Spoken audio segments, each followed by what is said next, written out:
Finding love is not easy, and finding lasting love is even harder. So we're talking about relationships this morning. Arthur Aaron and his wife Elaine are psychologists who've dedicated their lives to studying relationships and love. They just celebrated their 50th wedding anniversary. They're also experts behind the famous 1997 study, The 36 Questions That Lead to Love. And Arthur joins us now. Good morning, and congratulations on your anniversary. Thank you. This list of questions became a big deal. Why did this strike such a chord with people?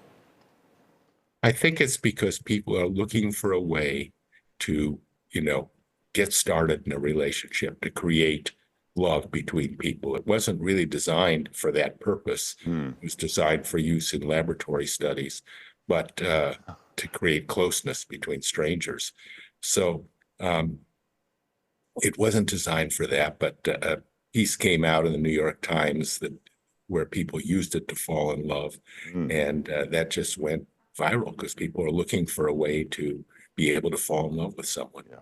So are these questions designed to say, like, hey, maybe we have commonalities in terms of the answers, or to find out that, hey, maybe we're so different in terms of the answers that we have that there may not be compatibility in the future? Well, it's not so much about compatibility. It's about feeling connected with the person. It starts out with questions that are relatively mundane, simple, and then it gets closer and closer as you move along. It does ask one question about halfway through. Notice some things you have in common with this person, but mostly that's not the focus. Yeah, let's take a look at a few of these questions. One of them is, for what in your life do you feel most grateful? Another is, if you knew that in 1 year you would die suddenly, would you change anything about the way you are now living, and why? And the other one is, how close and warm is your family? Do you feel your childhood was happier than most other people?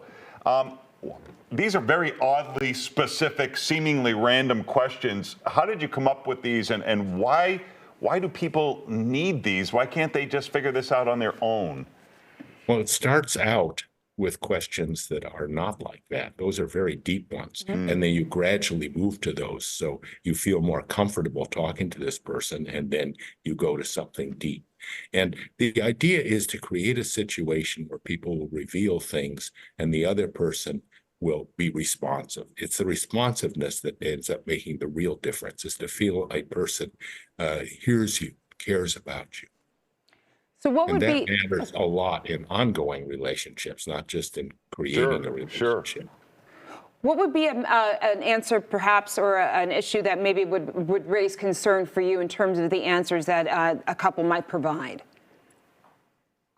What would be a concern? I mean, I don't have any concerns about it. People like doing this. I mean, I do it all the time when I teach a course. And I usually just match heterosexual, same-sex people. The idea is not to fall in love. It's to create closeness in 45 minutes so that we can put people in a lab situation and we can randomly assign them to be close or not, and then measure, with fMRI or with behavior, various effects of being close. Whereas if you take people who are already close or not, they have different backgrounds and they've chosen each other. But to Lauren's point, I wonder if in this Q&A with each other, someone does not react well, and they show perhaps a lack of disrespect in that dialogue. I know that one of your approaches is about how to manage conflict with a couple. Well, once you form a couple, handling conflict is really central. And in the 36 questions, that doesn't really come up. But in relationships, it's a very common. I mean, it's hard not to have conflict, to disagree on things. And there's a whole bunch of research on how to handle conflict. My focus is mostly on how to make something thrive.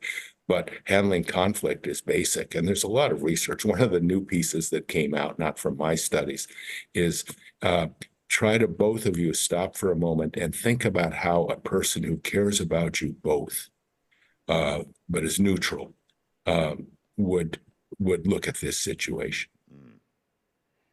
I was also curious because I saw in some of your research to just say, or recommendations rather, to say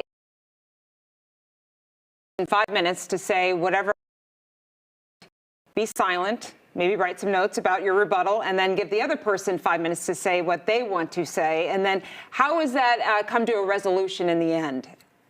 Well, I think it lets people sort of pull back a little bit and not just be focusing on their emotions at the moment, but to hear a little bit.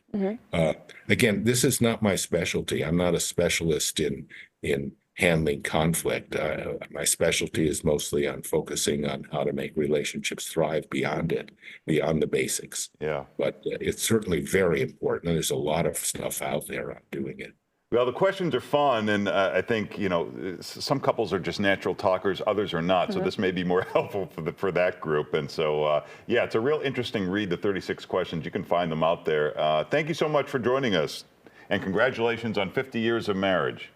Yes, well, that has to do a lot with the things that really matter, which are, you know, for making them thrive, like doing exciting activities regularly, having close couple friends. You know, there's a lot of stuff out there. Celebrating your partner's successes. Those are things that take it beyond just okay and are kind of crucial. All right. Well, thank you for joining us. Thank you. Yes.